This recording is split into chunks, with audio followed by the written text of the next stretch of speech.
მოგესალმებით მეგობრებო, დღეს სტუმრად გყავს ქალბატონი მაია ნიკოლაშვილი. მაია, გამარჯობა. მოგესალმებით, დიდი მადლობა მოწვევისთვის. ყოველთვის დიდი თქვენთან სიამოვნება არის საუბარი. ჩემთვისაც დიდი მადლობა რომ ესტუმრეთ. მადლობთ. და დღეს მინდა გლობალურ თემაზე ვისაუბრო თქვენთან და ეს არის თანამედროვე სამყაროს თანამედროვე მსოფლიოს რეალური სახე. და მინდა დავიწყო საუბარი იქიდან, რაც ეპშტეინის კუნძულის ფაილების გამოქვეყნებამ გამოიწვია. მე თვისობრივად ამაში არ შევალ, იმიტომ რომ ეს საერთოდ სხვა თემაა. მე ვფიქრობ, მე მინდა უბრალოდ აქიდან ავთვალო ის სამყარო, რა სამყაროში ჩვენ ვცხოვრობთ. არა აქვს მნიშვნელობა საქართველოში ბრძანდებით, ამერიკის შეერთებულ შტატებში და დედამიწის ნებისმიერ წერტილში. ეს არის ახალი მსოფლიო, ახალი პოლიტიკური წესები და რაც ყველაზე მნიშვნელოვანია ჩვენთვის, ახალი სოციალური წესებით. აი ეს უფრო მნიშვნელოვანია ჩვენთვის, თორე პოლიტიკა გასაგებია, მაგრამ ყოფით დონეზეც ადამიანის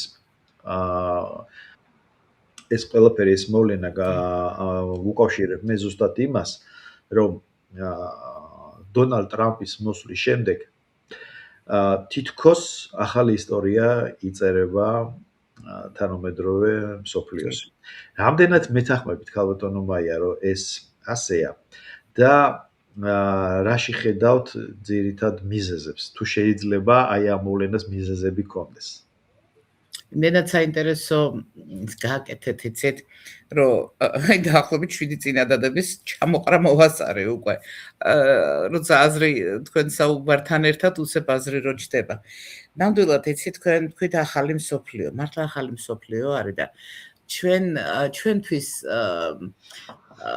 გარკვეული თაობის და გარკვეული გეოგრაფიაში დაბადებული ადამიანებისთვის, ვისაც საერთოდ წარსული გვაერთიანებს, ეს ძალიან საინტერესო პროცესია.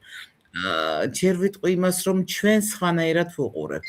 ჩვენ უფრო მსუბუქად აღვიქვავთ ამას და ნახეთ, ჩემი აზრით, სამი სხვადასხვა პრიზმიდან უყურებს კაცობრიობა, ვთქვათ ესე, თქვენ პირდაპირ იცით, სამყაროთი დაიწყე და მსოფლიო და პრინციპი სამყარო მსოფლიო დღეს უკვე ერთი და იგივეა, იმდენად დამოკლდა მანძილი ყველა ჩვენთაგან შორის, იმდენად ყველას გვეხება, რაც ხდება. ნახეთ, ალბათ არის საზოგადოების, აი ამ მსოფლიოს გარკვეული წრეები, რომლებიც აი ჩვენსავით უყურებენ, იცით როგორი პრიზმიდან? ჩვენ ეს უკვე ნანახი გვაქვს, ჩვენ ეს უკვე გავიარეთ და ადაპტირებულები ვართ. აი ეს ადაპტირებულთა ალბათ იგივე მდგომარეობაში იქნებიან ის ადამიანები, ვინც ომები გაიარა და ადაპტირდნენ, გადარჩნენ და ადაპტირდნენ. ანუ გადარჩენილი და ადაპტირებული, ვინც გადარჩა ადაპტირდა და ვინც ვერ ადაპტირდა, დაიღუპა ან ფიზიკურად, ან მორალურად. აი ეს საკმაოდ დიდი პლასტი არის, იმდენი ომები ვნახეთ ჩვენ ამ ბოლო პერიოდში, რომ ომს გადარჩენილი ფიზიკურად, მორალურად არა ადაპტირებული არის. ანუ ამ ადაპტირებული ადამიანებისთვის, როგორც ჩვენ მივეკუთვნებით, ჩვენ ერთი ფორმაციის ნგრევა ვნახეთ და მშვენივრად ვიღიმებით და მშვენივრად ცხოვრობთ. ხო, გავაგრძელეთ. კი, გავიჭირდა ყველაფერი, მაგრამ უკვე ვისწავლეთ. არის საზოგადოებები, რომლებსაც ძალიან გაუჭირდება და ეს ალბათ უფრო ევროპულია, სამომხმარებლო საზოგადოება. ალბათ მათთვის ეს იქნება რაღაც კატასტროფა, იცით? აი ხა უკრაინასაც რო უყურებ, უკრაინა მაინც აქეთაც არის, იქეთაც, მას წარსულში აქვს ეს გამოცდილება, მაგრამ ევროპელებისთვის ამ განაზებული თეთრსაყელოიანი იცით და აი ყველაფრით უზრუნველყოფილი ადამიანებისთვის ეს იქნება კატასტროფა რა. და ნახოთ ახლა ქვეყნებისთვის ახალი ცხოვრება და ახალი ისტორია იწყება. მაგალითად სამხრეთ ამერიკის ქვეყნებისთვის საერთოდ ახალი ისტორია დაიწერება, ისე ვატყობ. აი დონალდ ტრამპმა მართლაც შემოიტანა საოცარი ესეთი ტექტონიკური რყევაზე მეტი, ალბათ აი რაღაც მსოფლიო ვულკანი თუ შეიძლება წარმოიდგინო, ფაქტიურად ეს ადამიანი ასე შემოვიდა. ახლა რუსი პოლიტოლოგები ამბობენ ხოლმე, რომ ის ძალიან გვაგონებსო გარბაჩოვსო პერესტროიკის თითქოს პერესტროიკას აკეთებს ამერიკაშიო. ნუ იქვე რა თქმა უნდა კითხვა ისმის და გვიჩდება კითხვა რომ მოასწრებს თუ არა აცდიან თუ არა და ასე შემდეგ. ნუ ეს გადავდოთ. ყოველ შემთხვევაში მთლიანად თითქოს ეს დედამიწა შეერყია ამ ადამიანმა, იცით, თავისი საოცარი ვულკანიური ენერგეტიკით. რას მოიტანს, იცით, ახალი სოციალური წესები. მოდი თქვათ, ახალი საერთაშორისო წესებიც. საერთაშორისო ურთიერთობებიც, მაგრამ დღეს ჩვენ მაინც მგონია რომ ვართ ქაოსში. ეს არის დღეს ქაოსის პრეზიდენტი არის. ოღონდ პრეზიდენტი არა მარტო თავისი ქვეყნის, არამედ თითქოს ყველგან ქაოსი შეაქვს. ნუ არის ეს, იცით, გაწმენდის წინ ალბათ ქაოსის მერე უფრო ადვილია დალაგება, მაგრამ აი მე მაქვს ესეთი წარმოდგენა, თითქოს აი ყველაფერი სადაც სიმშვიდეა, იქაც კი ადუღდება და აი რომ ვამბობდი რომ ადაპტირებულები გადარჩენებიანო, პატარა მაგალითს მოვიყვან, უბრალოდ აი ჩვენი მეზობელი სახელმწიფოები, სომხეთი და აზერბაიჯანი და მათთან მიმდინარე ის პროცესები. ნახეთ, ჩვენ ვუყურებთ, ახლა ვინ იქნება საბოლოოდ მართალი და ვის გაუმართლებს, ლოგიკა აქ ცოტა ძნელად მუშაობს ამ ქაოსის. მართული ქაოსიც არა, თითქოს მიზანმიმართული ქაოსი არის. ვის გაუმართლებს ამას ისტორია გვანახებს, მაგრამ ჩვენ ვუყურებთ მათ, რომ ისინი იხიბლებიან იმ მძივებით, ინდიელების მძივებით მოხიბლას გულისხმობ პარალელს, რომლითაც ჩვენც ვიყავით მოხიბლულები და დღეს ჩვენ ამას უკვე მშვიდად ვუყურებთ. თითოეულს გავიზარდეთ, ცოტა უფრო დიდი ბავშვები ვართ ვიდრე ისინი. ისინი ძალიან ბავშვები არის. ნახეთ, აი ამ ხელა ცვლილებები მიდის ყველგან და ყველაფერში. მე აი ამაში გეთანხმებით, რომ ეს ნამდვილად ახალი სოციალური, საერთაშორისო სოციალური და ყველანაირი წესების ცვლილება, ოღონდ კონტურებიც კი არ ჩანს იმ წესების, რომლითაც იქნება. კონტურებიც არ ჩანს. გაუცნაურია. ქალბატონო მაია, ზნეობრივ მომენტს მინდა გაუსვა ხაზი. ეპშტეინი ტყუილა არ ვახსენე, გარდა იმისა, რომ რეზონანსული თემა იყო, ზუსტად იქ დადგა მსოფლიო დასავლეთის მსოფლიო პოლიტიკური ლიდერების ზნეობრივ ხარე. ფაქტობრივად, ევროპის ყველა კონსტიტუციური მონარქიას შეეხო, იმიტომ რომ თითო წევრი მაინც გასურვილი აღმოჩნდა ამ ამბავში, რაც ჩემთვის მართლა გულდასაწყვეტია, იმიტომ რომ მე იდეაში მომხრევა, რომ საქართველოში ადრე თუ გვიან კონსტიტუციური მონარქია ჩამოყალიბდეს, იმიტომ რომ ჩვენ გქონდეს ასე ვთქვათ, ფასეულობისა და ღირსების ღერძი ეროვნული იდეის გარშემო და მე ვთვლი, რომ ეს კარგი ვარიანტი იქნებოდა. და აი ამის ფონზე ესე ფაქტობრივად გაისვარა ყველა სამეფო ოჯახი, ბრიტანეთის სამეფო ოჯახი ხო მით უმეტეს ყველაზე მეტად, პოლიტიკური ისტაბლიშმენტი თითქმის ყველა ქვეყანა შეეხო და წარმოიდგინეთ, ეხლა შუაფენის საზოგადოება, რომელიც როგორც თქვენ სწორედ აღნიშნეთ, აი სამოხმარებლო საზოგადოებას წარმოადგენს, რომელსაც დაცლილი იყო ღირებულებებიდან, შაბათ-კვირა იყო იმისთვის, რომ დაუშვათ განტვირთვა მიეღოთ, ზოგი ბარში, ზოგი დაუშვათ კინოში რაღაცა, მაგრამ ამ 7 დღიდან 5 დღე უბრალოდ ისეთ რუტინაში იმყოფებოდა, რომ თვით გამორკვევისა და რაღაც თვით იდენტიფიკაციის მომენტი საერთოდ არ ჰქონდა. აი დიდი ჭანჭიკი, ისე პატარა ჭანჭიკი იყო დიდ მექანიზმში. და წარმოიდგინეთ, ეხლა ამათთვის რა მოხდა. და აი ამას ყველაფერს უყურებს გლობალური აღმოსავლეთი.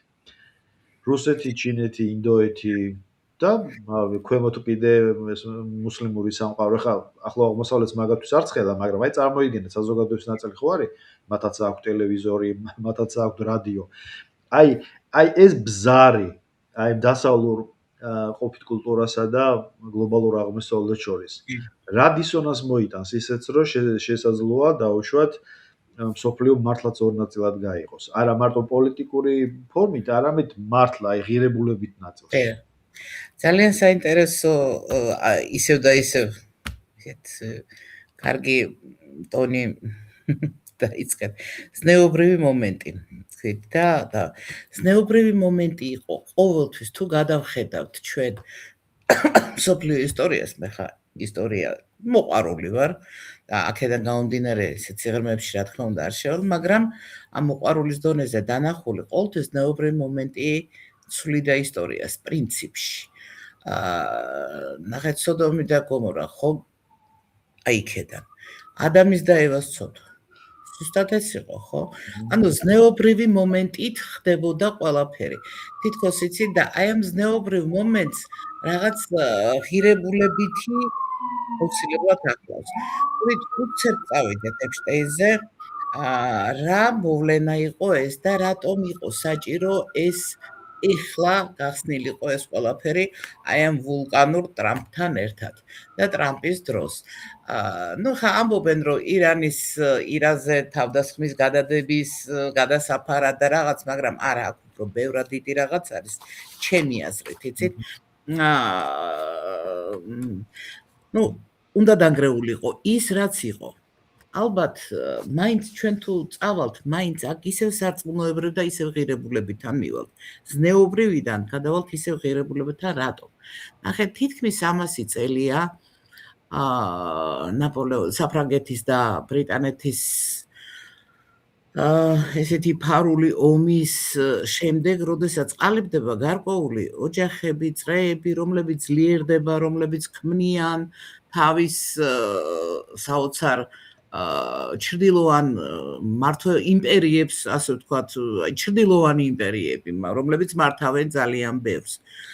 და ნახეთ, ეს ყველაფერი საბოლოოდ მიდის იქამდე, რომ ყალიბდება კომპრომეტირების სისტემა, თუ შენ არ ხარ დასრული, აი თუ ვთქვათ, რაღაც გარკვეულად არ ხარ გასრული, მაშინ შენ ჩვენიანი არ ხარ, იმიტომ რომ შენ სანდო არ ხარ. აქ ნასესხები არის და გადმოტანილი არის სხვადასხვა ესეთი რიტუალური შუასაუკუნეობრივი მომენტები, რა თქმა უნდა, ინიციაციის და ასეთი რა. მსხვერპლშეწირვები და რაღაც მსგავსი, ხო, თუნდაც ითქვა კიდეც ამბობდნენ, რომ ის არასრულწლოვანების გაუპატიურება ესეც გარკვეული კი არა, მსხვერპლშეწირვა, ცოცხლად დატოვებულის და იქ უკვე რაზეც არის საუბარი, არ მინდა ეს დავიმძიმოთ ამითი განწყობა, მაგრამ ნახეთ, აი ამის გახსნა, ის რომ აი წავიდა ბოლომდე გახსნა კომპრომეტირებით და თან ამითი გარკვეული სიამოვნების მიღება, ჩემნაირი ხარ და ჩემი წევრი ხარ, ჩემი ოჯახის წევრი ხარ, თუ შენ ხარ აბსოლუტურად დაცლილი ყველანაირი ღირებულებებისგან და ზნეობისგან, ხო? და ნახეთ, ეს ადამიანები გაერთიანა აი ამით. და ისევ მივიდა ჩვენი რელიგიის ძირში, საფუძვლებში, იგივე რამ გაერთიანა და დაცემამ. ეს საბოლოო ჯამში აი დანახულიო, ხო? აქედან დანახული, ჩვენი კონტინენტიდან დანახული ეს არის დაცემა, მათ აერთიანებდა დაცემა. დაცემა იყო მათი გამაერთიანებელი, ამ დროს გამარჯვება აერთიანებს, მათი დაცემა იყო. და აი ეს დაცემული ადამიანები საბოლოო ჯამში საოცარ ძალას იჩენდნენ და პრაქტიკულად მართავდნენ ყველაფერს. ნახეთ და ამ დროს მოდის აი ეს ურანი, აი ეს ვულკანი, ეს ტრამპი და ხდება რა? აი ამის გამომზეურება მთლიანად. ანუ მსხრევა და პრინციპში ტრამპის მოსვლა ჩვენ ეპშტეინის ფაილებამდეც ტრამპის მოსვლაზე ვფიქრობდით, რომ აქ მაინც არის დაპირისპირებული ახალგაზრდა თაობასა და ძველი თაობის შეიძლება 300 წლოვანი დინასტიების გვერდით ჩაჩოჩების დრო შეიცვალა. ბოლო-ბოლო კალენდარი არსებობს, ხო?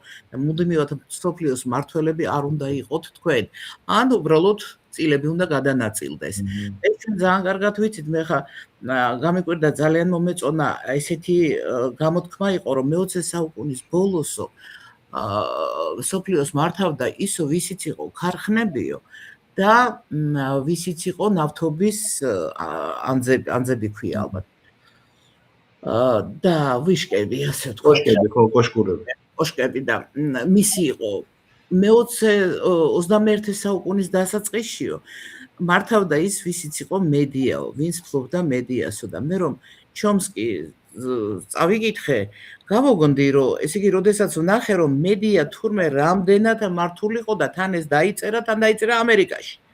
აი ეს იყო ჩემთვის შოკითო, რომ თბილისში რა ხდებოდა საქართველოში მედია, ეს ვიცოდი, მაგრამ აი თუ ეს ასეთი, როგორ გითხრათ, იცით, აი ესეთი ზოდები იყო, ნუ რაღაცა საოცრად და დღეს მართავსო ისო, ის ხელშიც არისო, გაგიკვირდებათ და ალგორითმებია.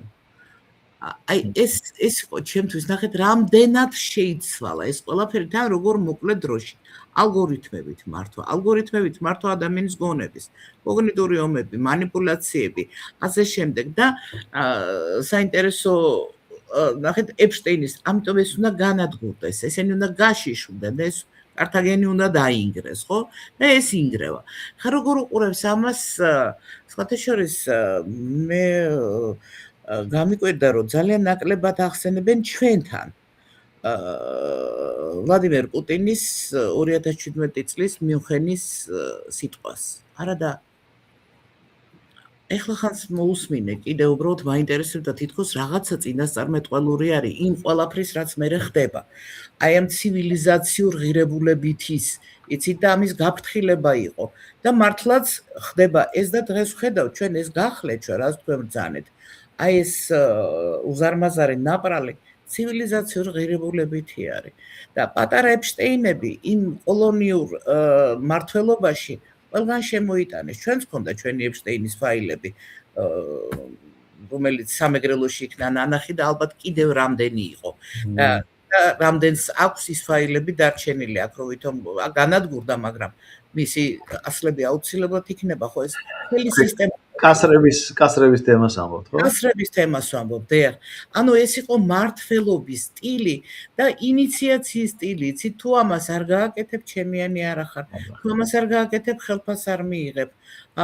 არ დაჯდები იმ ინექციის ფინანსური ინექციებზე, ვერ დაჯდები. და აი ამას რო უყურებ, იცით თურმე რამ ხელაზე იყო ეს ყველაფერი გავრცელებული, იგივე ჩინეთშიც იქნება, ისლამურ სამყაროშიც იქნება, ეს ყველგან იქნება. ნახეთ, აი ეს ყველგან იყო მოდებული და დღეს ხდება თითქოს ხდება ამის ცვლილება. და ამ ფონზე ის რომ ამბობენ რომ ეპშტეინი ძალიან ჭიდროდ იყო დაკავშირებული ისრაელის სპეცსამსახურებთანო, არის ესეთი აზრება. აი აღარ გამიკვირდება იმ რომ არსებობის უფლება ქონდეს იმ მოსაზრებასაც, როდესაც ამბობენ რომ მოსადი უფრო ძლიერია ვიდრე ЦРУ და სად მივდივართ და ზოგი უკვე აი ამ აღმოსავლეთში აქედან დანახული თვალით. ბევრი ამბობს რომ თუ ევროკავშირი ვასალი იყო ამერიკის, ამერიკა ვასალია უკვე ვისი. და აი იმის ამოტრიალება ხდება და აქ უკვე მესმის რა იცით ამერიკა გავხადოთ ამერიკა დიადი ამერიკელების თვის აი აქ უკვე ამ შემთხვევაში მე აი ამ შინაარს მე ვიგებ თუ ეს ასეა როგორც დავაწყოთ ძალიან დიდი მნიშვნელობა აქვს აი ამ გადაწყობაში მცირე ერების მცირე სახელმწიფოების ვითარებას როგორ თქვა, აი ვითარებასთან კავშირს, მათ ადგილის დამკვიდრებას.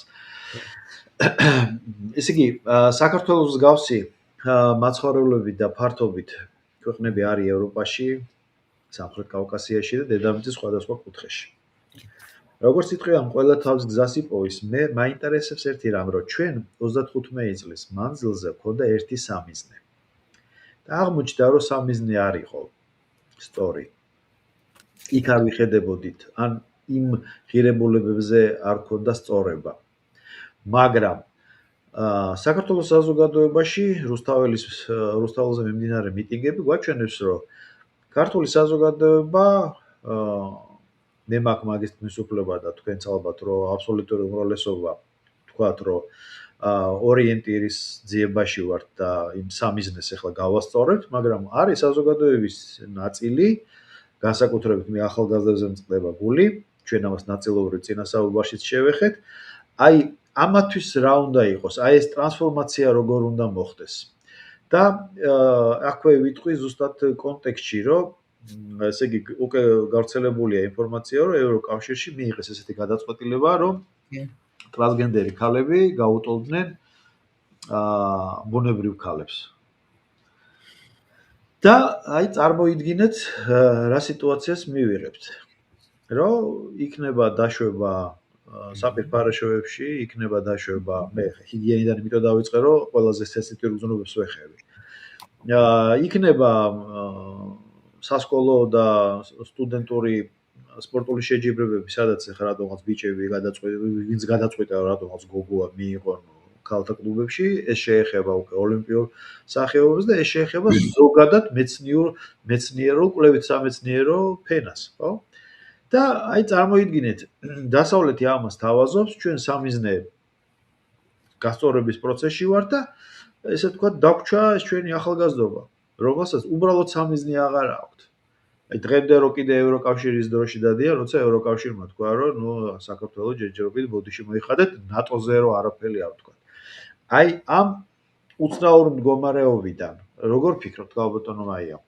აი რა უნდა მოხდეს? რამხელა როლი ეკისრება სახელმწიფო პოლიტიკას, გავლენას, თუნდაც იგივე პროპაგანდას, ოღონდ ამ შემთხვევაში უკვე მართებულ სახელმწიფოებებს. როგორ ფიქრობთ, როგორ უნდა უშველოთ ჩვენ თავს? ამ ახალგაზრდობებულ თქვენს კითხვაში ორი საკითხი დავინახეთ ძალიან მნიშვნელოვანი. ერთი მცირე სახელმწიფოების პერსპექტივა, მცირე სახელმწიფო, იმიტომ რომ ჩვენ საქართველოს რა თქმა უნდა მცირე სახელმწიფოა, ძალიან პაწაწუნარი, გლობუსზე არ ჩანს მეთქი ხშირად მithkoms და ვინც ძალიან დიდ გულობს ვეუბნებით დახედეთ გლობუსს ჩვენი ქვეყანა იქ საერთოდ არ ჩანს. ჩვენი პატარა და ყველაზე საყვარელი ქვეყანა. ხო, მცირე სახელმწიფოების ბედი, ანუ აქვე მე გავავლებდი ხაზ უკვე დღეს უკვე შეიძლება ასე საუბარი ჩვენს ნაპრალის აქეთ მყოფები, მოდით ესე ვთქვათ რა, იმ ნაპრალის აქეთ მყოფი საზოგადოებების ჩვენ შეგვრჩა ის ახალგაზრდები, რომელზეც ცალკე ვისაუბრებთ საინტერესოა, ახალგაზრდები, რომელიც სამწუხაროდ ნაპრალის იქეთ არიან მიბმულები თითქოს, იცით და გაჭედილები, მოდით ვიტყვი გაჭედილები რა. იმიტომ რომ ჩვენს გვახსოვს, როდესაც ის საზოგადოება ინგრეოდა, იქ იყვნენ კამსამოლები და ვიყავით ადამიანები, ვისაც თავისუფლება გვინდოდა, მაგრამ მე ჩვენ გავიარეთ ის გზა, რაც გავიარეთ. ახლა მცირე სახელმწიფოები, ანუ ვთქვათ უკვე ეროვნული სახელმწიფოების ბედი როგორი იქნება. ძალიან საინტერესო სტატიას განიხილავდნენ უსმენდი, სხვათა შორის ამერიკაში მცხოვრები ჩინელი ძალიან ისეთი უხერხული გვარით ადამიანი ვეღარ ჟღერადობით. მას ჰქონდა ძალიან საინტერესო პოზიცია, რომ ბლოკები აღარ იქნებაო. ანუ ის ცენტრები, რომელიც დიდი სახელმწიფოები, ანუ პოსტბიპოლარული, ნახეთ, პოსტბიპოლარული სახელმწიფოების პერიოდი, ანუ არა ბიპოლარული, არამედ პოსტბიპოლარული, ეს ძალიან საინტერესო ის ქონდა, მეც უსმენდი ყურადღებით, აი ამის გარჩევას, ამ სტატიას არჩევდნენ და ძალიან დამაინტერესა. და ბლოკები არ იქნება, ანუ ჩინეთი, შეერთებული შტატები და რუსეთი ბლოკებში არა. ეთქვენ რომ ბრძანეთ რუსეთი როგორი მეგობრობა არისო, არავითარი მეგობრობა არ არის, რა თქმა უნდა, თან არავითარი ბლოკი არ არის, უბრალოდ სიტუაციური ინტერესთა თანხმდეტა, ანუ ინტერესების გამოხატვა.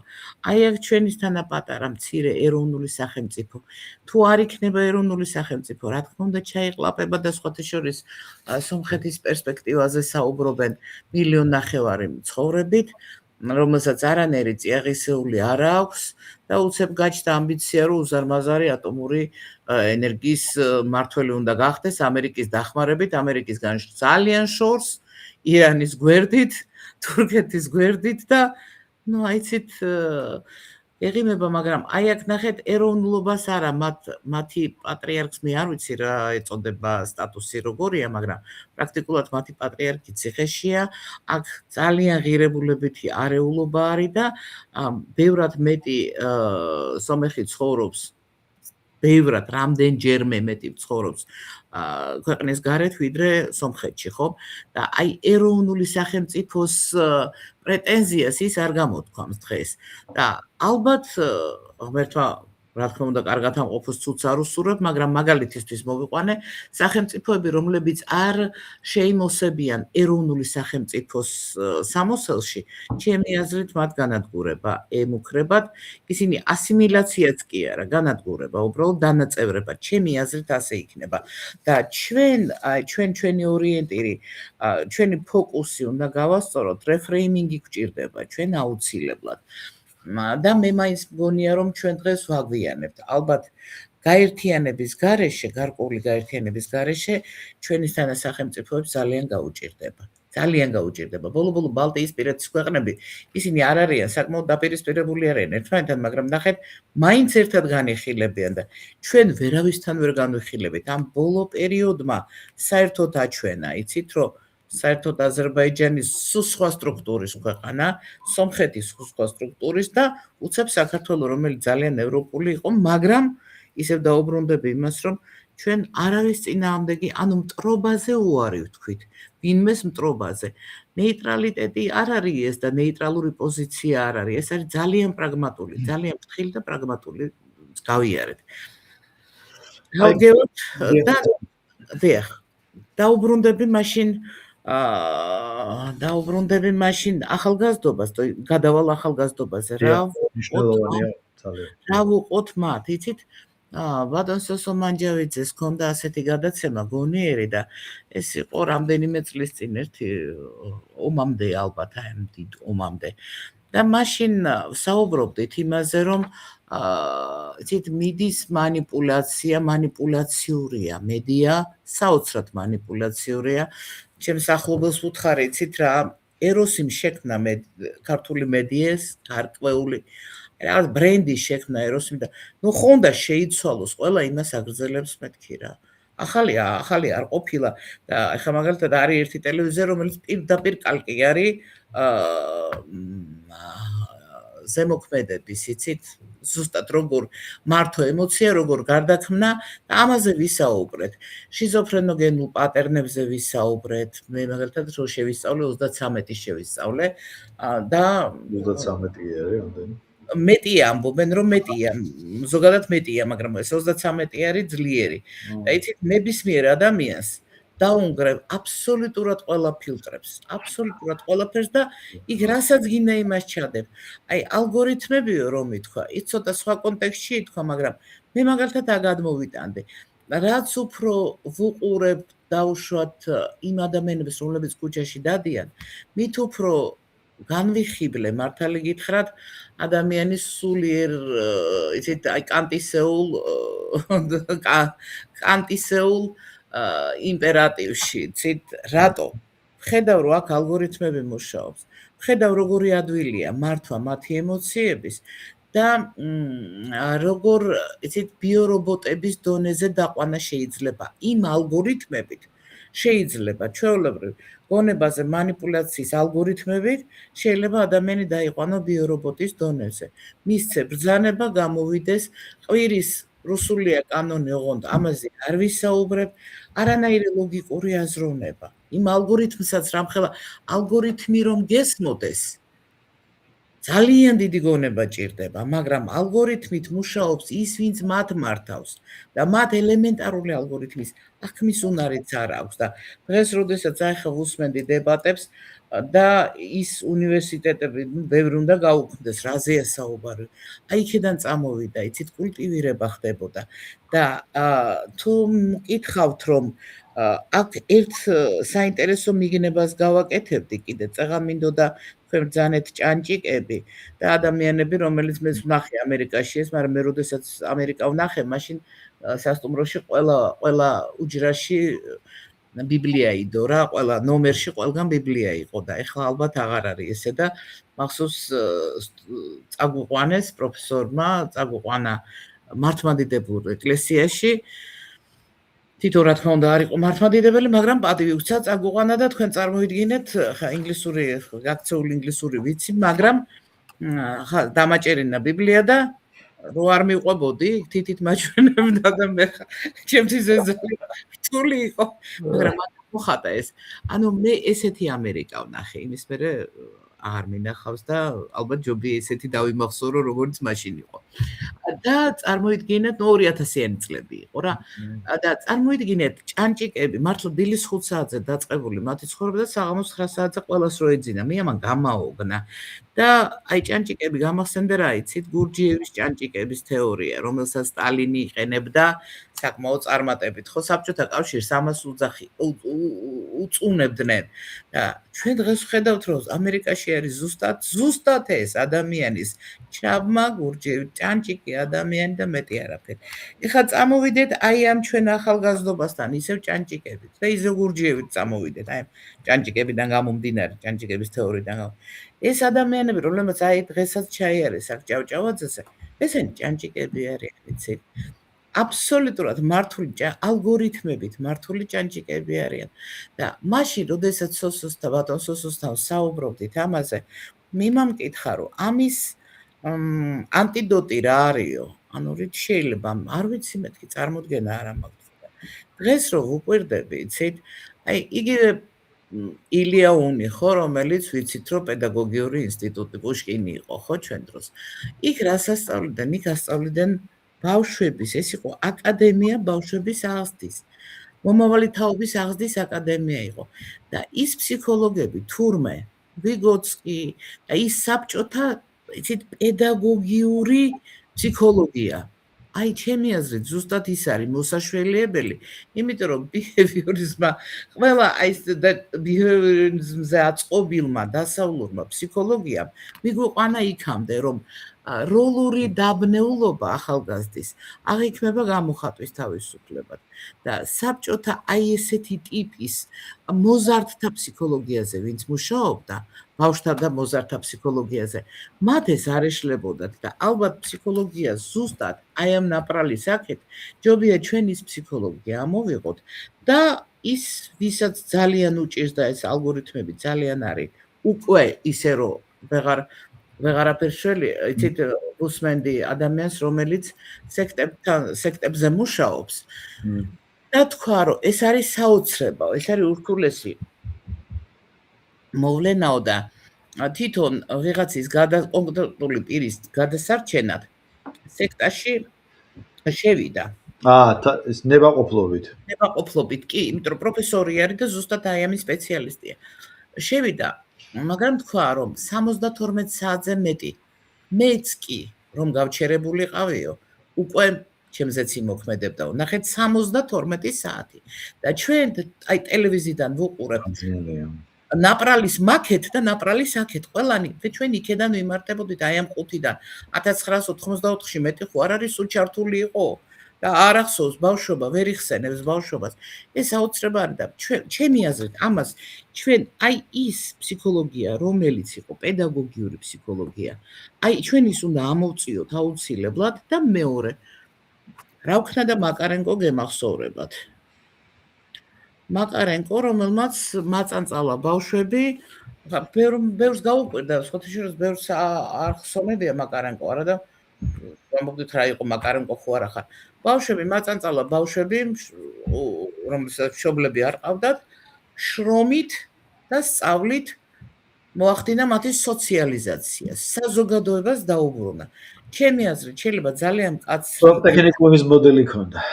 ბატონო პროპტექნიკუმის მოდელი ქონდა. კი, მერე იქცა ის პროპტექნიკუმად, კი, მერე იქცა, დაიწყო იმითი და ძალიან ბევრი ბავშვი გადაარჩინა. იცით რა არის, ალბათ იძულებითი შრომამ შექმნა ადამიანიო ამ შემთხვევაში. აი ჩვენ რასაც ვხედავთ, აი ამ წადი მოდი, აი გასაკვანი ქალბატონები დადიან იწყებლები ან წყევლაში ხელფასი იძღებენ. ის წყევლაში აღებული ხელფასი, იცით ალბათ, ხომ? ქალბატონს რომელსაც ურიცხავდნენ თანხას, მაწევარ ქალბატონს რა. და ხუმრობდნენ კიდეც, რომ აი თანხის ჩარიცხვამდე ეს ქალი მშვიდად ლაპარაკობს და თანხის ჩარიცხვის მერე ნახეთ რა კარგად იწყებლებაო და ამას რო სახში მიიტან. და შვილი რო შემოსავლის წყარო, რო ხდება ლანძღვა, წყევლა, ძალიან დიდი ბოდიში, მაგრამ ციხეში კი არ უნდა ჩაერთდეს ეს ხალხი. შრომითი თერაპია არის ესეთი რამ. ფაქტიურად მაკარენკო შრომითი თერაპია იყო და სწავლა პარალელურად. სხვა გზა ჩვენ არ გვექნება. თუ ეს შევძელით, თუ ვერ შევძელით და ალბათ უფრო პატარა თაობაში კიდევ უფრო მეტი პრობლემებია, რომელიც სამწუხაროდ ჩანს, სამწუხაროდ ვიცი. ახლა ეს ძალადობა ახალგაზრდებში ეს ფაშისტური ვამბობდით კიდეც, იცით, აღსადგენი არის რა ორი რამ, რომელიც ძალიან მომწონდა ასევე. ეს იყო უბნის ექიმის ინსტიტუტი. აი, ამაზე კარგი არაფერი, ამდენი დაავადება არ იქნება, როდესაც უბნის ექიმი, ანუ პირველადი ჯანდაცვა, მართლა პირველადი ჯანდაცვაა და ცხონოს ღმერთმა ჯორბენაძემ ბატონიავთო, მაგრამ მის დროს დაიწყო ეს სადაზღვევო მედიცინა და მე ამას ვუყურებდი, როგორ ინგრეოდა პირველადი ჯანდაცვა. ვითომ კეთდებოდა. დაინგრა და მეორე კუკარაჩას ინსტიტუტი. იმიტომ რომ უბნის ინსპექტორს ყოველთვის ჰქონდა თავის დანიშნულება, ეს ჩემ ახალგაზრდობა ხო?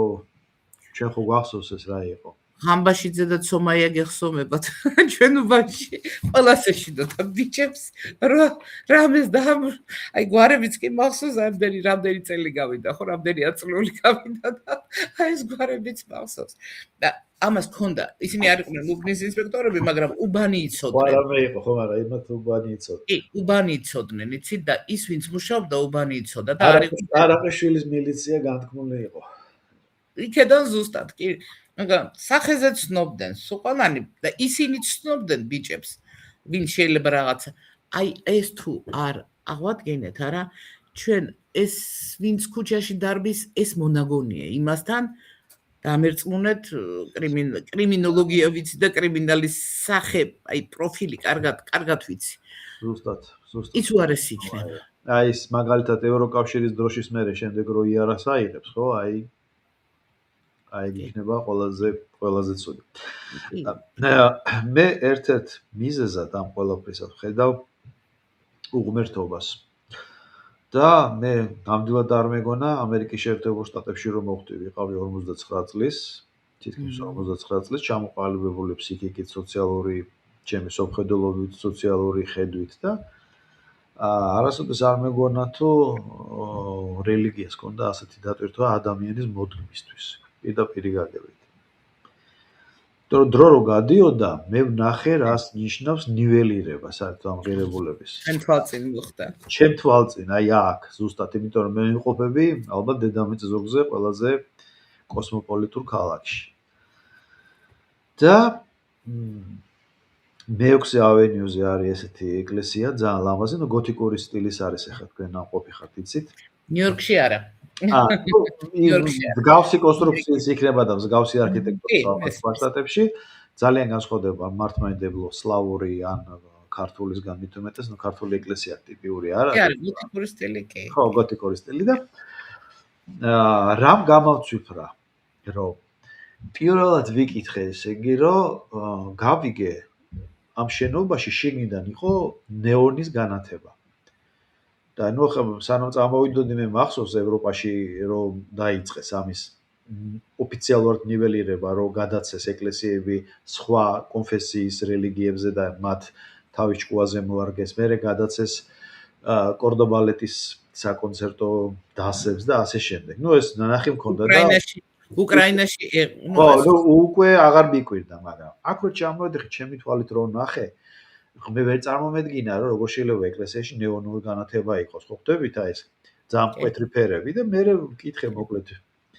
ვინც იყო იქ და ეს ვარიო ჯიმიო და ჯიმი ალბათ იცით ხო ეს არის გამაჯანსაღებელი დარბაზი რა სატრენაჟორო დარბაზი და თავის შიდა ეზოში იყო ჩემთვის აპატივცემულო პიცერია არის ერთი ეგზუეს არის კოლორიტი არის ბრუკლინის ესეთი გრიმალდი პიცა ქვია ბრაიტონ ესა ბრუკლინ ბრიჯის ქვემოთ არის მართლა ეს ძალიან ღირსშესანიშნავი შენობა დიდი ხნის ისტორიის პიცერია და იმის ფილიალი და მაშინ უთხარი როგორ მახსოვს არც ამ პიცა შევჯამ და არც აქ არ შევალ მეთქი სულ უვარჯიშებელი დავჭე საერთოდ არ მინდა იმაზე ვირბენ მეთქი ბილი იმაზე სანაპიროს და ეს მომენტში კიდევ თქვი ესე იგი შიდა პროტესტის მომენტი მქონდა ნუ ეს საზოგადოება სადამდე ეს რომელი წელი იყო 2017 და აი თითქმის 10 წელი გავიდა და იმ ეკლესიას დაემატა კიდე სხვა ეკლესიები და სხვა ეკლესიები და ასე შემდეგ და მეორე შოკი იყო ეს LGBT თემა რო დაიწყო ეს Black Lives Matter და ასე შემდეგ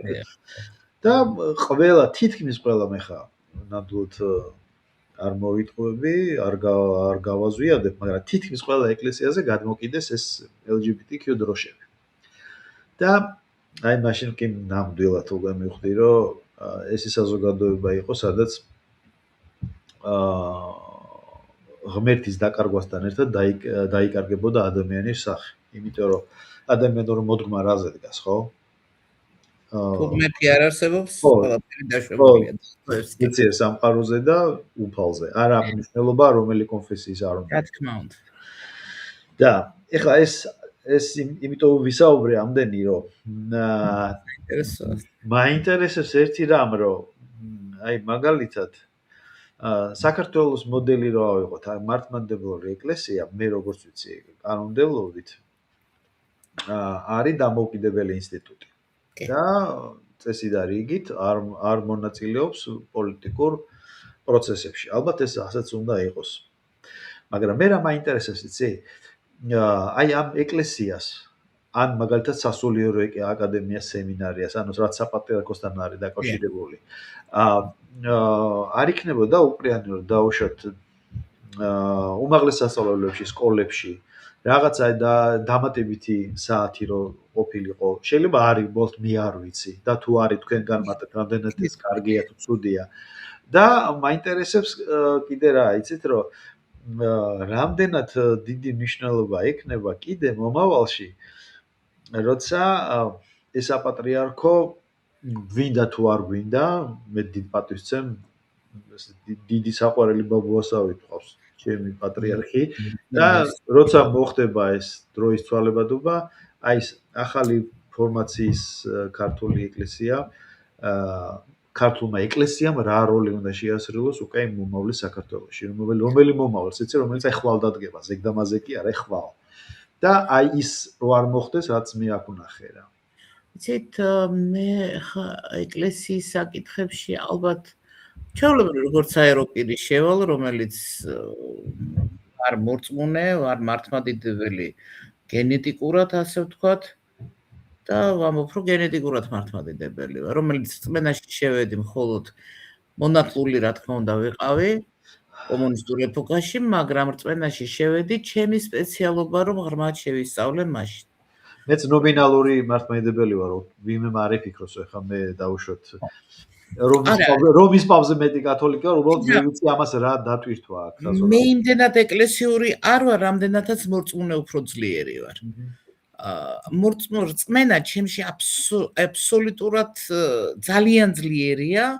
ოღონდ ამაში დამეხმარა, რა თქმა უნდა, რელიგია და ჩემი პროფესია.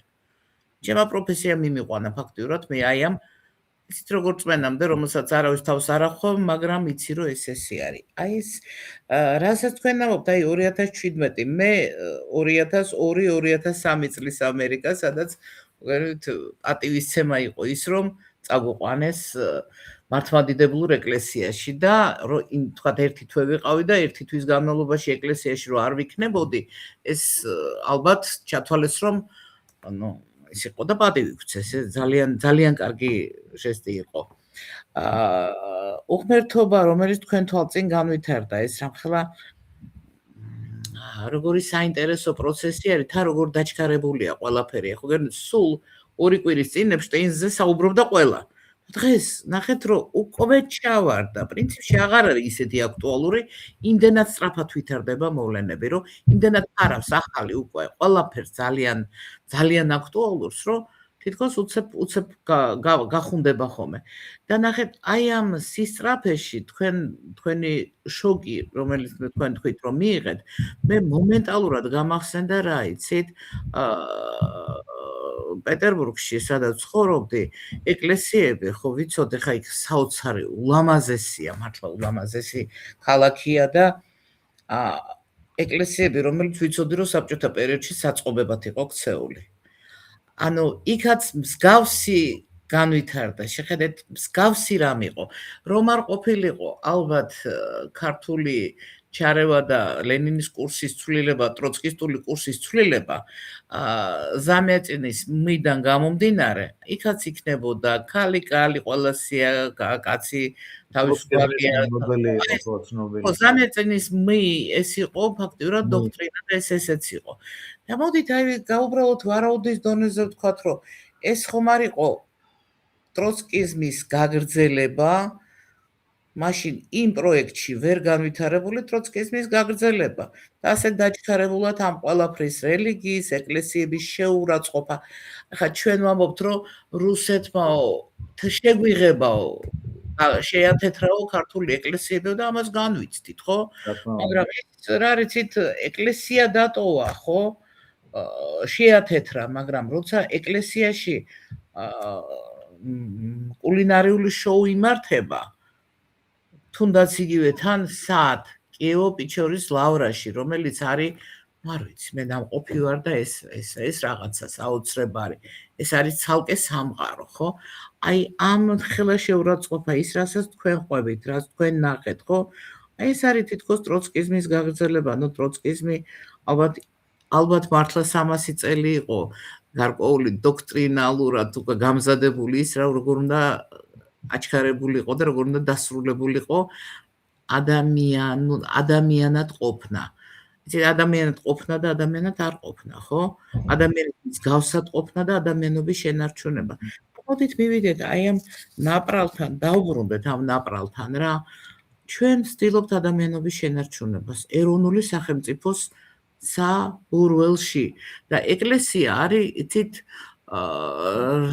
როგორ გითხრათ ის ჩვენ შემთხვევაში ეკლესია აღმოჩნდა ის გადამრჩენი რგოლი რომელიც ადიდებულ ზღვაში და აბობუქრებულ ზღვაში შეიძლება გადაგარჩინოს ან ის ხის მორი რომელსაც ჩაეჭიდები რაც გადაგარჩენს ის ღერძი რომელსაც ჩაეჭიდები არა და ეკლესიაზე ზუსტად ეს დარტყმები იყო პირდაპირ მნიშვნელობით მე ხომ მახსოვს ეკლესიას მანქანას რო აჯახებდნენ ეს როგორ მახსოვს იცით მაშინ მეც ლიბერალიზმი კარგი მეგონა და მეც იმ ხარეს ვიდექი ასე ვთქვათ მე კიდევ ვამართლებდი იმას რომ ის არაკანონიკური ძველია მეთქი ხო კი და სხვათა შორის შემდეგ რაღაც პროცესები მეც ასე ვფიქრობდი და ნუ ახლა გამოხატვის თავისუფლება და ეს ყველაფერი თითქოს მისაღები იყო და თქვენ წარმოიდგინეთ მე ასე ვფიქრობდი და მე მივედი მე მამა ბასილთან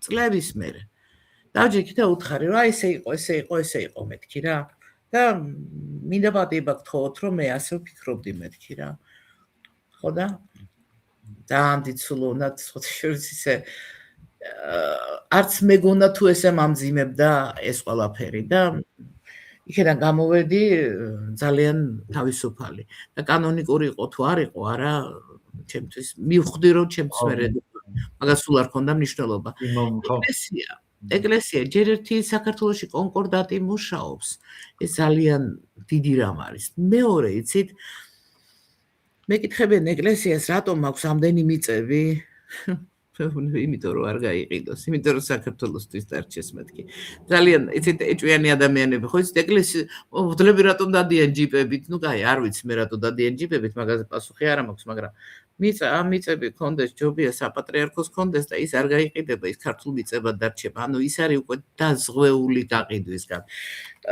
სკოლებში იყო ანუ საპატრიარქოს სკოლები არის და სხვა შორის საკმაოდ ისეთი პოპულარულია აი ვიცი ბაგებშიც არის და ერთი პერიოდი იყო რომ მოძღვარი მიდიოდა სკოლებში შემდეგ რა თქმა უნდა ეს აიგრძალა ეს უკვე ლიბერალური შემოტევა იყო უკვე მოძღვარი არ უნდა ყოფილიყო იმიტომ რომ შეიძლება სხვა კონფესიის ადამიანისთვის ეს ტკივნეული ყოფილიყო და ასე შემდეგ მაგრამ რა თქმა უნდა ეს უნდა აღდგეს და რა არის იცით მართლმადიდებლობა ჩვენთვის მარტო რწმენა არ არის ეს ბევრად დიდია აი თურქეთში ერთმა ახალგაზრდა თურქმა და არა მარტო ერთმა იცით რა ტენდენცია შევამჩნიე რომ ჩვენ საერთო წმინდანები გვყავს და ჩვენ გვაერთიანებს ის რომ ჩვენ რწმენა გვაქვს ურწმუნოებისგან შაიტანებისგან განსხვავებით ნახეთ აი შაიტანები ურწმუნოები ანუ ნეოლიბერალები ხო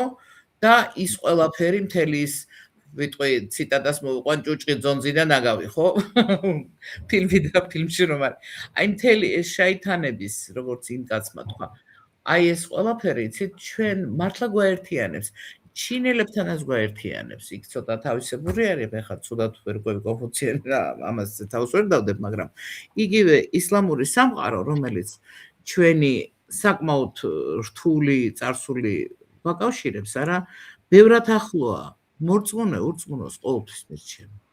მორწმუნეს გაუგებ, მორწმუნეს ღირებულებათა სისტემა აქვს და მას თან საინტერესო რა არის, იცით, ადამიანებს ლოცვის დროს ის კონკრეტული ადგილები უაქტიურდებათ თავის ტვინში და ეს ჩანს, ამას აფიქსირებს აპარატურა, რომელსაც ღმერთის ადგილს ეძახიან, ხო? მე ზუსტად იმიტომ ვთქვი, რომ ეკლესიის საათი ან სულიერების საათი ან რაღაც ამდაგვარი დავარქოთ, ეს უნდა იყოს თავისუფალი კლასი, რომ მართლა არ დაიჭაგროს დაუშვათ პირობითად 20 ბავშვიან კლასში რომ მოდიოდეს მხოლოდ ერთი კონფესიის კონკრეტულად ჩვენი რელიგიის წარმომადგენელი და ვიღაც თუ მაჰმადიანი ან კიდე სხვა რელიგიის რო რაღაც, მაგრამ აი როცა იქნება ეს კლასები გამოყოფილი, რომელიც იქნება ნებაყოფლობით, ხვდებით ხო? აი საათი იმიტომ და აკადემიურ საათს გულისხმობ, ხო? იქ მართლა შევა ის ვინც ჩათვლის და ვისი მშობელიც ჩათვლის თუ ეს დაწყებით კლასებს ეხება, რომ იქ ზნეობაზე იყოს ლაპარაკი, თუნდაც ისტორიული სახით რომ მიაწოდონ, აი ეს ყველაზე მნიშვნელოვანი მომენტები, რა ბუნებრივია საქართველოსთან არის დაკავშირებული უამრავი წმინდანი, მეფეებიდან და საჯარო სივრციდან. აი ეს ვიგულისხმე და მე მაგალითად იცით, აი წმინდანების წამოწევით, ახლა მე მქონდა ამას წინათ ეთერი იყო ესეთი, სადაც ყოფმა მეორე რესპონდენტმა თქვა ასეთი რამ, რომ რუსეთთან მიმართებაში იყო საუბარი და მე ვერ დავივიწყებო იმ ჩემს უახლოს მეგობრებს აფხაზეთიდანო და ის ტკივილი ჩემთვისო ტკივილიო და ამას დერაო მანამდე ჯერო გაცნობიერონო თქვანო, ნუ და მერეო.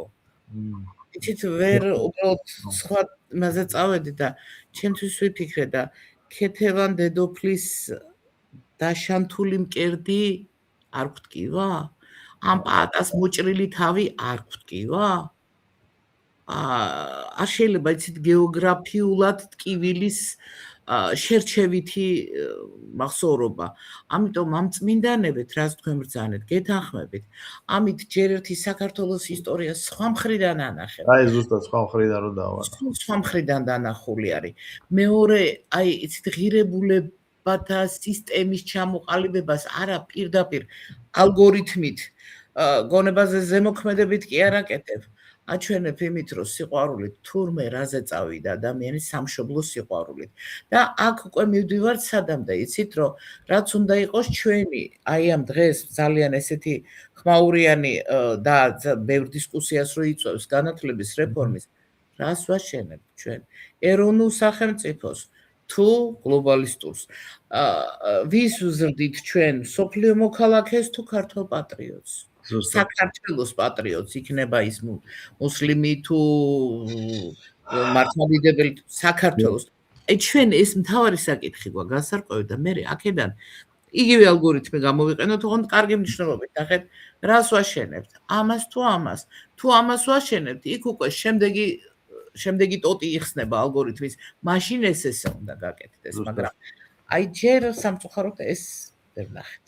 ალბათ იქნება. მე მაგალითად მომხრე ვიქნები, რომ მსგავსი აკადემიური საათი კვირაში ერთხელ იყოს თავისუფალი დასწრება. ანუ ის არ მინდა რომ მასწავლებელმა შეიყვანოს და რამე უნდა იცოდეს ბავშვი, რომ აი აქ შევა და მოისმენს იმას, რაც ის ალბათ კარგი იქნება.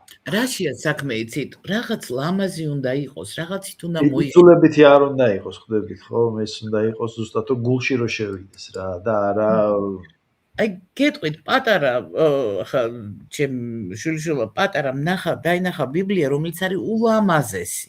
მართლა ძალიან ეს აი როგორია იცით საჩუქრად რო უნდა გადასცეს დამომალობას, იმდენად ლამაზი არის. ვაიმე რა ლამაზიაო. ხო მეუთხარი, ეს რა არის? წაიკითხა ბიბლია. ეხა მე მინდაო რომ გადავწერო. დაჯდა ბავშვი და გადაწერა. თუ რაღაცა სამი სიტყვა გადაიწერა პირველ კლასში ასობი ბოლომდე არც იციან. მაგრამ ნახეთ, იმდენად მოხიბლა ამან, რომ უკვე მოწიწება გაუჩნდა და გადაწერა მოუნდა. სახელმწიფო, ყველა სახელმწიფო უნდა იყოს ისეთი, რომ ბავშვს იზიდავდეს. ზაფხულში არ გახსოვთ არდადეგებზე რო ვიყავით წიგნებს, რომ ნახავდი, მაინტერესებდა გადავშლიდი რაღაცა რაღაც ინტერესი იყო, რომ აი რა იყო შიგ, ხო? რა გახსოვთ ის კლასგარეშე ლიტერატურა კიდე. მახსოვს კი, მაგრამ მახსოვს, ოღონდ იმაზე ბევრად მეც ვკითხულობდი ხოლმე და მაგაზე ვიღებდი კარგი ხოლმე. წამოწყება იყო, ვითომ იძულებითი, მაგრამ ზაფხულის განმავლობაში ერთ წიგნს რო წაიკითხავდი, რამხელა რამე იყო. დღიურის წერა, დღიურის ის რომ დღიური დაწერეთ, აი ეს სამხელა ის არის, იცით, აი თვით ჩაღრმავების მომენტი. კი ბატონო. ზუსტად აი ადამიანის მოდმას რო არ მოვწყდით, იმიტომ საუბრობ ზუსტად ამ თემებზე რა, რომ მე ვნახე აქ რას ნიშნავს ადამიანის მოდმას მოწყვეტილები და იმიტომ. ადამიანმა და ბიორობოტად ქცევა. ხო, ზუსტად.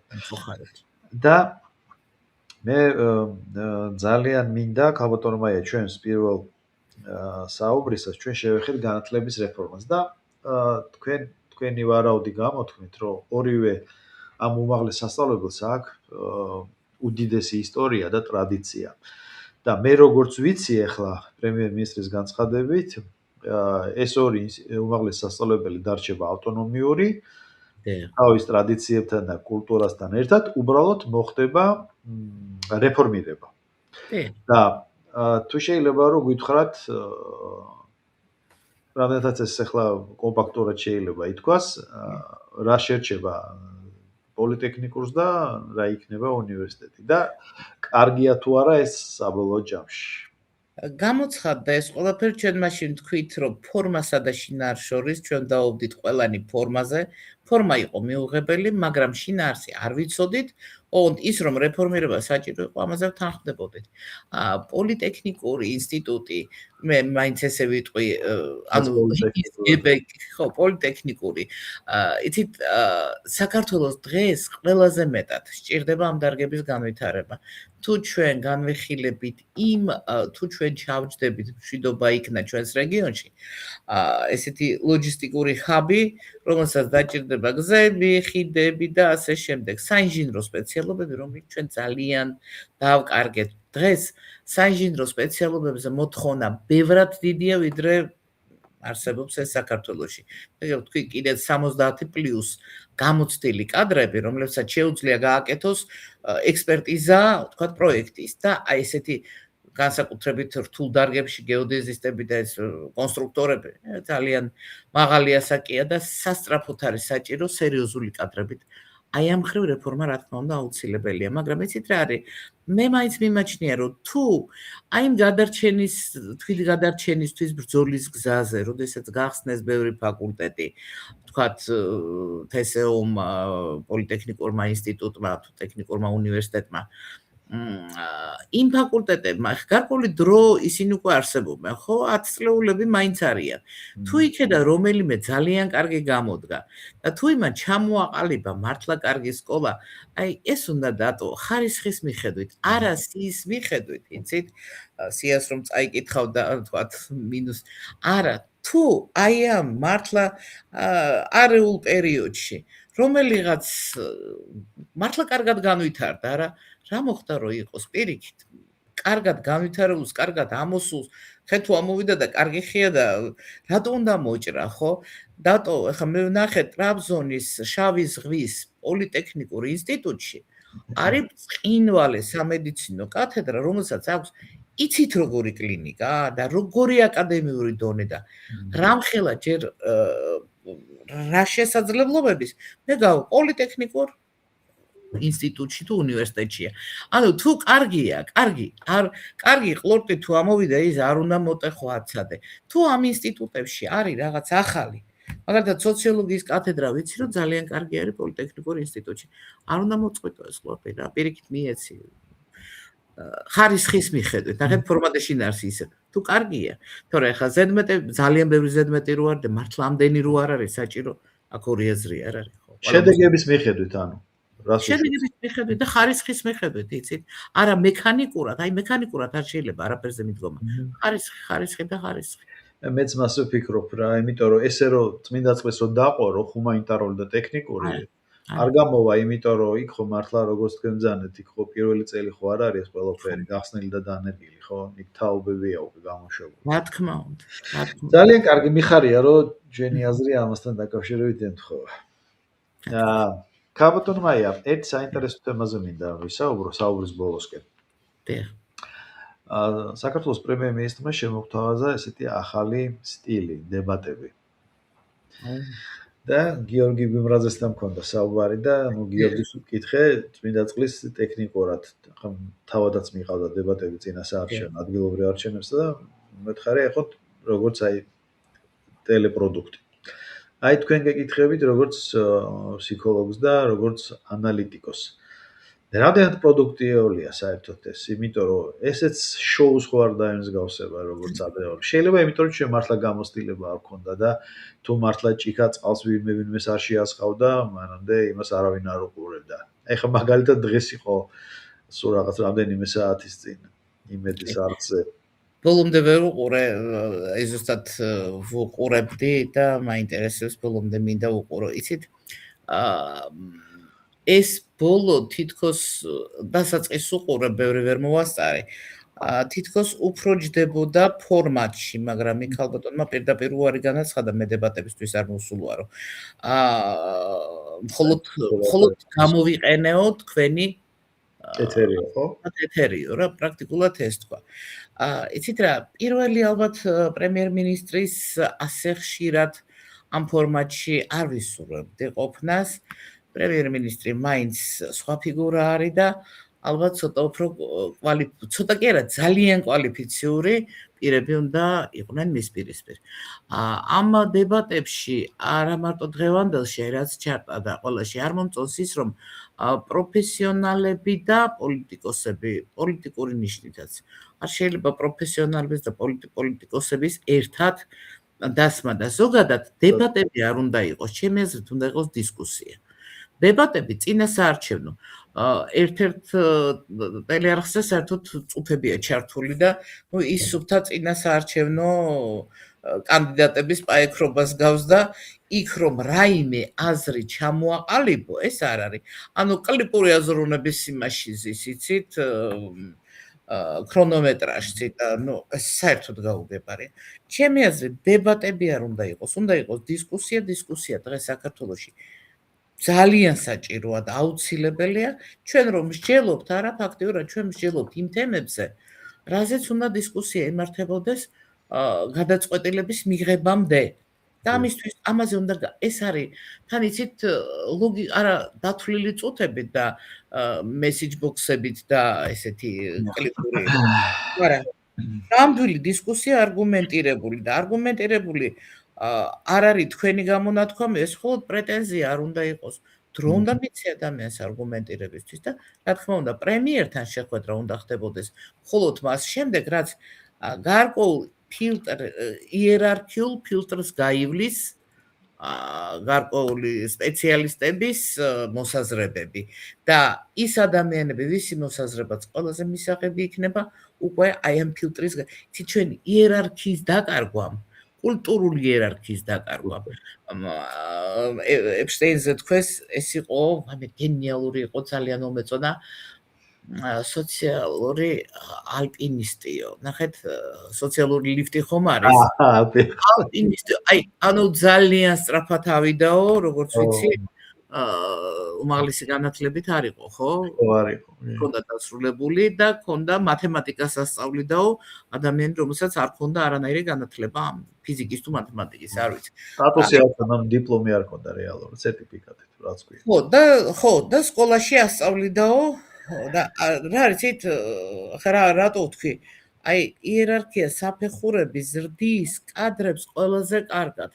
და ჩვენ რომ ყველა, სამწუხაროდ, ყველა მაღალჩინოსანი დღეს გაგვიცუდდა რა, ეს ძალიან მტკივნეული პროცესია. აი დაბალჩინოსნებში რომ ნახოთ, აბა იქ რა ხდება, ხო?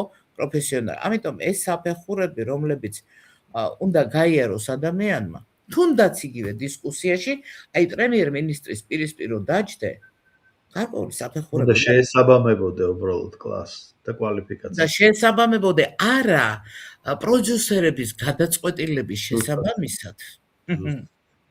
არამედ, იმიტომ რომ ის პროდიუსერი, ბევრს ვიცნობ და პატივისცემ და მეგობრები არიან, მაგრამ ის პროდიუსერი იმ სპეციალობაში არ არის ჩახედული. აი ეს უნდა განსაზღვროს საზოგადოებამ და მშვენივრად აფასებს, ხო? გამოხმაურებებია.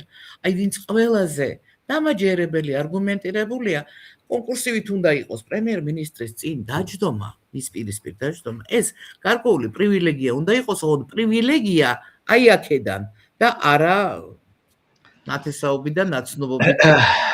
აი ძალიან მინდა რა რომ ოცნება ეს თუ კოლექტიური წამოწყება იყო თუ ბატონი კობახიძის იდეა იყო რომ არ გაცუდდეს რა, იმიტომ რომ არ შეიძლება ეს შოუს ემსგავსება.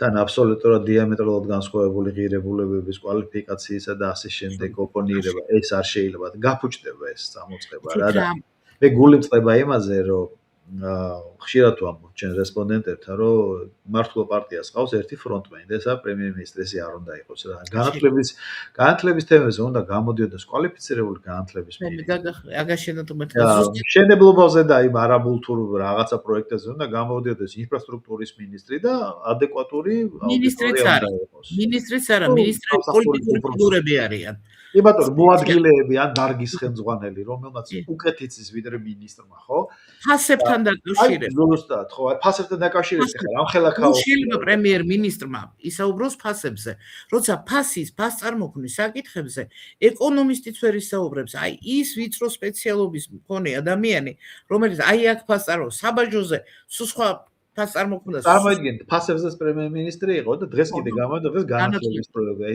წინაზე იყო მე მგონი ხიდები და გვირაბები ნუ უბრალოება არის იცით არის ფუჭდება იდეა ფუჭდება რომც კარგი იდეა ფუჭდება და იცით ის ფიგურა რომელიც უნდა იყოს უმაღლესი ავტორიტეტი ხელოვნურად ხდება მისი ავტორიტეტის დაცემა და გათანაბრება ადამიანებთან რომლებიც აბსოლუტურად არ შეიძლება. აი წარმოიდგინეთ რამხელა ლაფსოსია, რომ მოსული ორი სტუმარიდან ერთმა გამოიტანა ფოტოები და მოახდინა პროპაგანდირება დაკავებული სტუდენტებისა და მასწავლებლების. ანუ ეგ ფაქტობრივად ეთერი გამოიყენა იმისთვის. არა, თქვა კი. ეს იმ პერებიანმა დეკანი რომელიც არის. ამ ქალბატონო მე მაგიტო არ მოსულვარო და ერთი პატიცემული მამაკაცი იყო, ნუ არის ხო ახალგაზრდა ასაკში იყო ახლა და ყობა აი მახსოვს კობახიძეს უთხრა რომ მე ეს დეტალები ამის განსახილვა თუ და კობახიძემ უთხრა ბა რატომ მოხვედიო ხო და აი ხვდებით აი ამის ყურება უკვე აღარ შეიძლება და ნუ ეს შეურაცხყოფს ეს თავისთავად აკნინებს პრემიერ-მინისტრს კობახიძე იქნება თუ რა ვინ იქნება ეს არის სიმბოლო უმაღლესი თანამდებობის პირის ხომ ამას აკნინებ.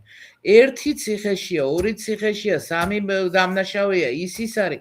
ამას მიკნინებ. რაღაცა შემინდა. რაღაც ხო უნდა დარჩეს. რაღაც ხო შეიძლება გაატალახია, ტალახის გარე. ამით თითქოს კარგი, არ არის ეს კარგი, ძალიან ცუდია. იმიტომ რომ ეს შეიძლება წამოწება კარგია, მაგრამ რასაც აკეთებენ ნამდვილად. არა, ფორმა, ისე ნახეთ, ისევ ფორმაზე ვსაუბრობთ. ფორმა, შინაარსი კარგია, მაგრამ ფორმა არის ძალიან არაკვალიფიციურად შერჩეული ყველა ტელევიზიაში. პირდაპირ ვიტყვი ამას.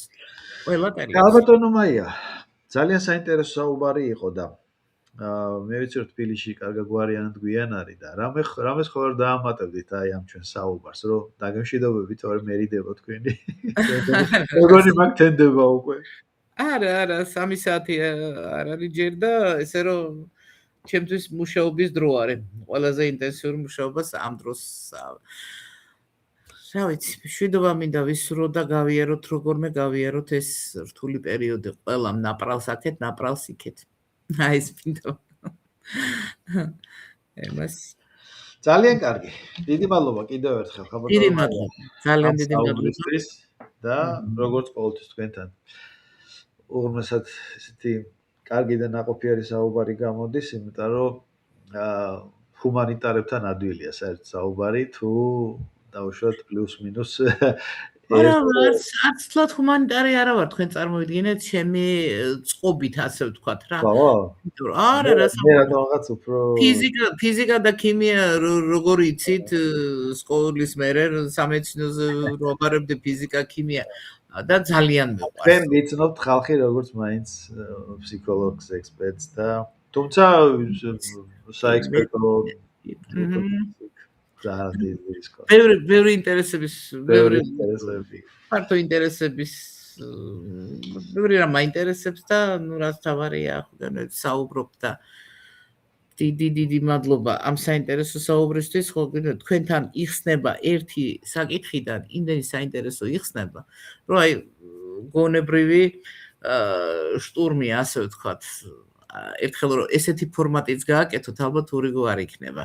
კი ბატონო, მე უბრალოდ მერიდება ამის წამოწყება. არა, თქვენ თუ ამყვებით გავაკეთოთ. თქვენ ძალიან პოპულარული გახდით ძალიან მოკლე დროში. აქედან გამომდინარე, ალბათ რომ სტუდია ცოტა გააფართოვოთ და გააფართოვოთ, მე ვამბობ, რესპონდენტები, რამდენიმე ჩართვით შეიძლება ეს მაზგავოი შტურმი ვიტყვი რუსულად, ესე ვიცი, ბრეინშტორმინგი გაკეთდეს, რასაც დისკუსიას უძახიან ძალიან აკადემიურად, მაგრამ იმ დისკუსიის წინ სპეციალისტები გადიოდნენ სწორედ ბრეინშტორმინგს. და ეს შეიძლება გარკვეულ საკითხებზე გაკეთდეს, ძალიან კარგი იქნება თქვენ ეს გადასარევად გამოდივათ. მიღებულია გამოწვევას მივიღეთ. აი დებატებსა და დისკუსიას რა კარგად ჩაატარებდით, იცით? ძალიან კარგად გულსაწყვეტია, რომ შორს ხართ. გაბატონო მაია, კიდევ ერთხელ დიდი მადლობა, დროებით გემშვიდობებით, საუკეთესო სურვილები და რაც თავარია მომავალ შეხვედრამდე. გაიხარეთ, დიდი მადლობა. შევხვდებით სიამოვნებით.